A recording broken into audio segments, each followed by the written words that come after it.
Ya berarti kalau di Indonesia itu jenisnya lebih banyak, tapi kalau di sini itu lebih horor ya. Hai guys, balik lagi sama aku Luciana dari Lucilin. Welcome back to my channel. Kalau kalian baru di channel aku, welcome to my channel. Aku YouTuber Asian American yang lahir di Indonesia, besar di Amerika.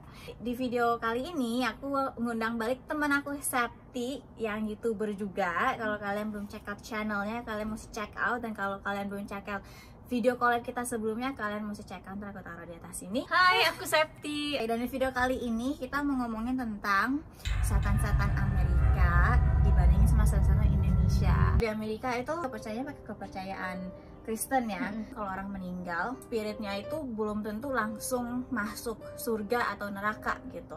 Kalau misalnya orang yang meninggal itu masih ada unfinished business, itu spiritnya tuh kayak di limbo.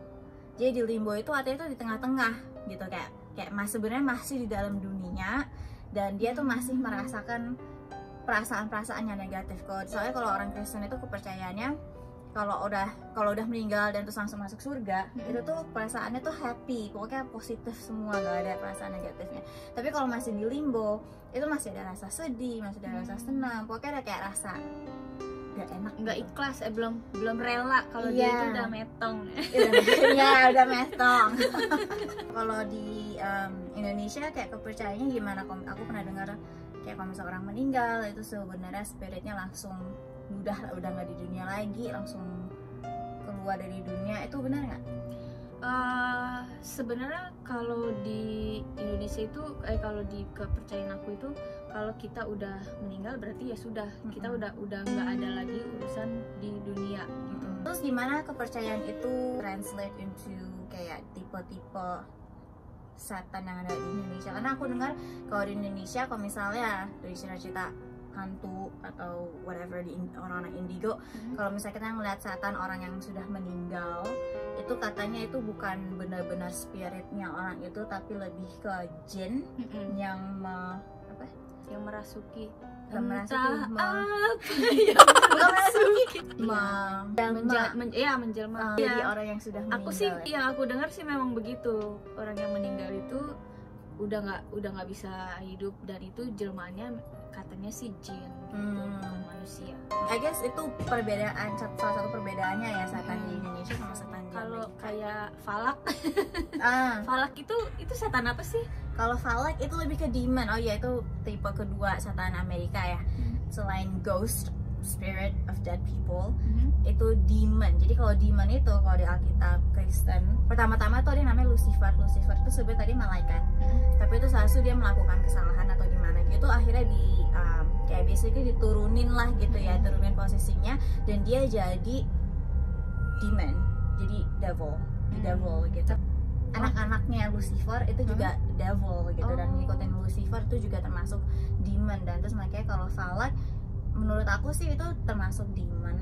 Dan itu juga makanya kalau film exorcism itu kan orang-orang yang dipossess, dirasukin sama para demon gitu. Dan terus mereka mesti di exorcise. Exorcism itu caranya orang Katolik, gereja Katolik mengeluarkan demon yang merasuki orang hidup. Berarti dia termasuk jenis di Amerika atau memang khusus untuk yang umum untuk Amerika?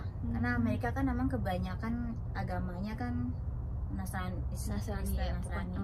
Berarti umum ya? Iya. Maupun Eropa ataupun negara manapun gitu? Ya benar. Kalau yang ghost sama yang demon itu Eropa juga ada, karena Eropa juga kan kebanyakan Nasrani ya. I know kayak orang pada mikir, oh kalau di Amerika setannya vampir sama Dracula gitu kan ya. Menurut aku sih vampir Dracula itu justru Eropa loh, lebih ke Eropa. Dulu waktu masih muda. Sekarang nenek-nenek. Waktu masih muda, sekarang kan remaja. Loh, turun ya, balik ya. Iya, jadi dulu waktu aku suka nonton film Cina kan seneng tuh film vampir yang loncat-loncat gitu. Itu Cina ya? Itu Cina. Kalau Eropa gimana? Enggak.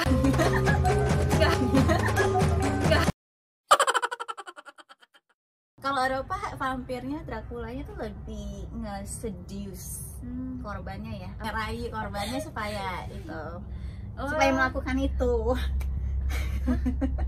Kurang kurang paham. Lebih kayak ngerayu korbannya gitu. Emang bisa ngomong dia? Bisa.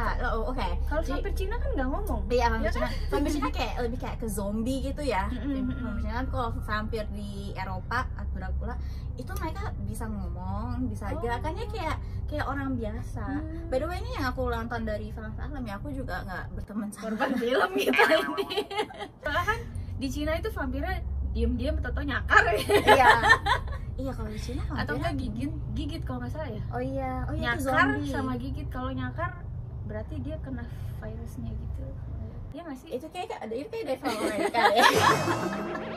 Ada jenisnya juga. Benar kalau zombie. Zombie tipe ketiga. Benar.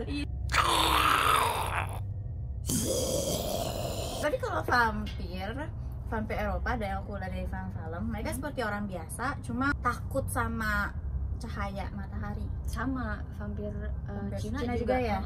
Iya, terus ya jadi kayak keluarnya cuma malam-malam gitu. Kalau di Indonesia kan ada pocong, ada kuntilanak, ada genderuwo, ada malampir, ada sundel bolong, ada apa lagi, suster ngesot. Oh ya, kolong wewe, nenek gayung, kakek gayung. Ada kakek gayung juga tuh. Ada pasangan si nenek. Berarti kalau di Indonesia itu jenisnya lebih banyak, tapi kalau di sini itu lebih horor ya, karena zombie sekali gigit itu kita jadi kena jadi zombie juga kan. Kalau pocong kan paling cuman pocong kabur gitu doang. Pocong juga nggak bisa bunuh kan? Enggak. Kalau di sini ghost nggak bisa bunuh, tapi kalau di sini demon yang bisa bunuh. Gitu. Karena juga kalau demon di sini itu kadang-kadang orang percayanya itu bisa merupai manusia seperti kita. Tapi demon itu obviously ada kayak super powernya lah ya gitu ya. Tapi demon itu juga ceritanya itu bisa tempting, mengetes, mencoba manusia gitu. Jadi kayak dia bisa lihat kayak misalnya manusia ini paling takut sama apa misalnya, atau paling dosanya apa, dosa terbesarnya apa, dan terus demonnya itu bisa mencoba iman manusia itu menggunakan dosanya dia gitu loh. Jadi kalau misalnya kayak di film-film exorcism gitu kan, demonnya kan suka kayak coba ngobrol sama manusia, sama pendetanya gitu, dan itu tuh yang dimana itu mau ngobrolin, mau mengingatkan pendetanya atas dosa-dosanya dia. Jadi supaya imannya itu nggak kuat lagi gitu. Kalau imannya nggak kuat lagi ya kan jadi kalah kan orangnya kan. Jadi kalau orangnya kalah kan ya basically demonnya bisa kontrol perlakuannya dia gitu kan. Nah terus yang aku penasaran lagi nih, kalau di Indonesia itu kan kayak ada ustadz yang untuk menangani kayak setan dan kayak gitu-gitulah. Ada juga dukun nih, kayak misalnya untuk kirim teluh penyakit lagi gitu segala macam. Black magic ya. Di sini ada. Oh ada juga. Di sini ada, tapi lebih ke yang bagian selatan. Jadi Amerika Serikat yang bagian selatan, model kayak di Louisiana, di New Orleans, pokoknya di bagian-bagian selatan gitu. Tapi itu lebih ke kepercayaan yang datangnya tuh dasarnya tuh dari Afrika. Cuma memang udah nggak orang kebanyakan di sini udah nggak percaya lagi kayak gitu-gituan, kecuali kalau kita mungkin ke daerah New Orleans gitu ya, itu biasa banyak di situ yang aku dengar. Sundel bolong sama kuntilanak itu sama nggak? Itu dia. Aku bingung. Kayaknya sih sama. Aku dengar beda. Bukan beda. Karena ada di film kuntilanak tuh kayak rambutnya panjang, kukunya panjang. Kayak gitulah jalannya begitu tuh. Itu kuntilanak jalannya begitu, bukan jalannya ngambang ya kuntilanak. Nggak tahu, soalnya dia keluar dari kaca kayaknya. Iya yang di film. Sundel bolong itu ceritanya ya beda-beda. Itu dia hamil, terus dia dibunuh, kan dikubur dalam keadaan hamil ya itu jadi sundel bolong. Tapi aku terus bolongnya dari mana? Nggak tahu, mungkin dia lahir. Terus ada mati itu dia.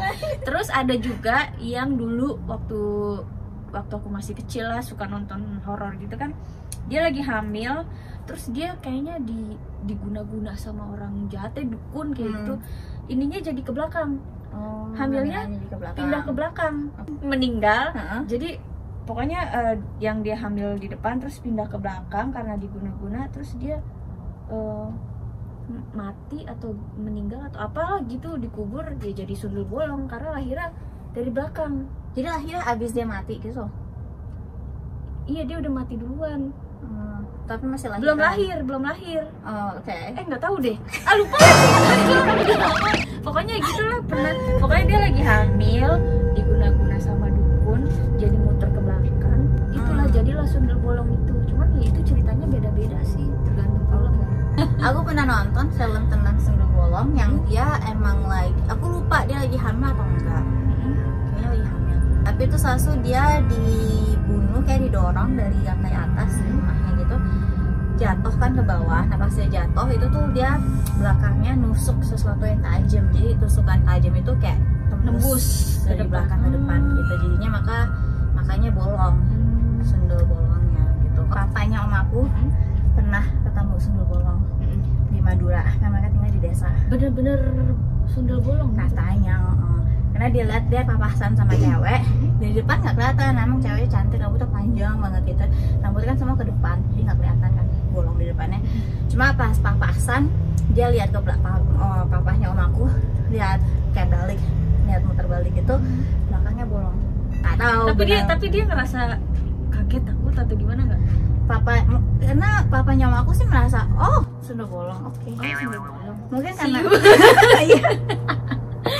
karena papahnya om aku udah biasa, kayak katanya dia orang yang bisa lihat gitu, jadi mungkin dia udah biasa lihat ya. nggak ada yang aneh-aneh. Terus kamu sendiri pernah nggak